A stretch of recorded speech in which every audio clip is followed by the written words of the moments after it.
What is going on, YouTube and Diablo fans? My name's Andreas, and as always, welcome back to Mana and Motherboards.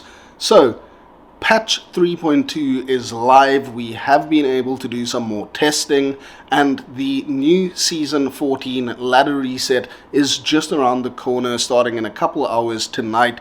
We're going to be playing tomorrow, so definitely join us for that. And with this all in mind and being said, I just wanted to take a very quick look at the tier list that I put together earlier this week again, just so that we can make a couple tweaks here and there and just go over it in a bit more depth, because we have now got to play patch 3.2 and we were able to test out all the builds we mentioned a little bit more and get a better feel for them, instead of just theory crafting and sort of getting all of that information and guesswork together when we put this tier list out.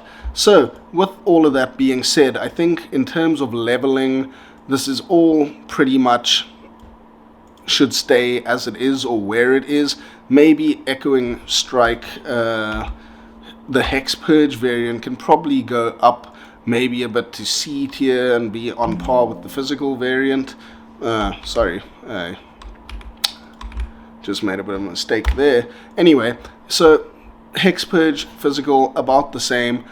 In all honesty, the Warlock isn't the most fantastic leveling class. Sorceress will always be that go-to for leveling and getting through the game as quickly as possible, but some of us have to level a Warlock, so this is sort of the tier list for the Warlock if you are leveling one from the get-go of the new season and right off of the bat. So then, looking at the endgame tier list that we have here, this is where we have some slight changes in my opinion. So overall, I think everything is kind of where I would imagine it and put it. Again, just heading over to the leveling tier list and talking about both of them at the same time, I understand that most people use the Cleave Warlock with Mirrored Blades in conjunction. It's all kind of part of the same build. I've seen some people play them sort of pure Cleave or pure Mirrored Blades.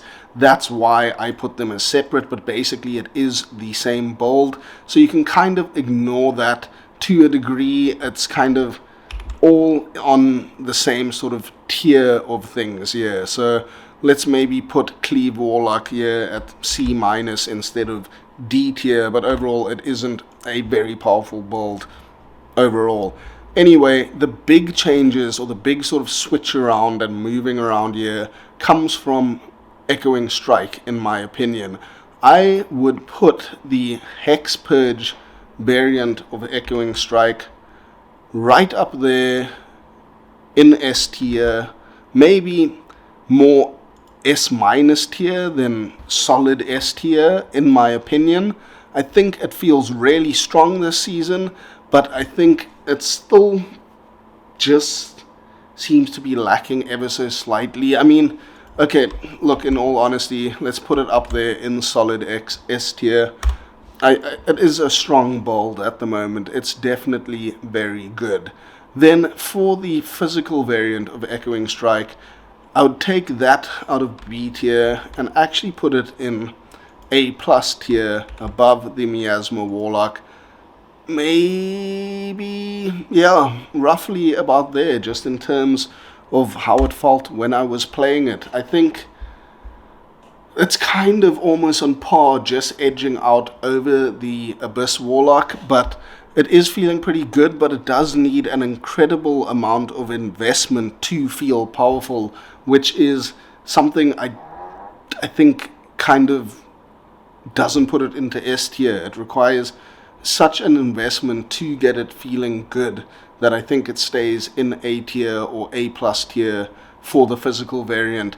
The Hex Purge variant is a whole lot more strong and stronger than the physical variant, so that is solidly an S tier, where the physical variant I think just hovers around in A tier. I think everything else is fine where it is. I think the Apocalypse Warlock is still going to be the strongest Warlock this season. Echoing Strike comes very close. I think Summon Warlock comes very close. I think we have quite a solid standing for the Warlock here in general, where we basically have 3 builds in solidly in the S tier, with Miasma Warlock and Echoing Strike physical variant right on the border there. I mean, the Miasma variant, I kind of feel like could, let's put it right next to physical Echoing Strike there at least. It's really powerful, and we've got all of these strong builds here from the Warlock, all in the A+ to S tier. I think the Warlock is so well-rounded and in such a good place. There's a whole host of other builds that can go in the A to D tier that are more sort of like outlying builds and out there builds, like proc builds and bow builds and all of these sorts of things. But for the meta, I think having 5 builds in the A+ to S tier sort of range puts the Warlock in a really solid position for the season. And I'd love to hear in the comments below what you think of this sort of ranking and tier list that I put together, where you would rank these builds. And I think the Warlock's going to do great this season. I think it's going to be a really fun season, and I think we are all in for a good time. With that being said, if you'd like to join our playthrough group, please consider joining our Discord channel and server. We are going to be doing some rushing to Hull as soon as that new Season 14 ladder drops. We're going to be playing a lot together this season. We're going to be streaming together. We're going to be doing a whole lot of content together. So if you'd like to be part of the community, please join our Discord. If you like this kind of content, please consider subscribing to the channel. Any likes, shares, views, all of that stuff is always greatly appreciated. We look forward to seeing you again, and we'll catch you soon for some more Mana and Motherboards. Cheers!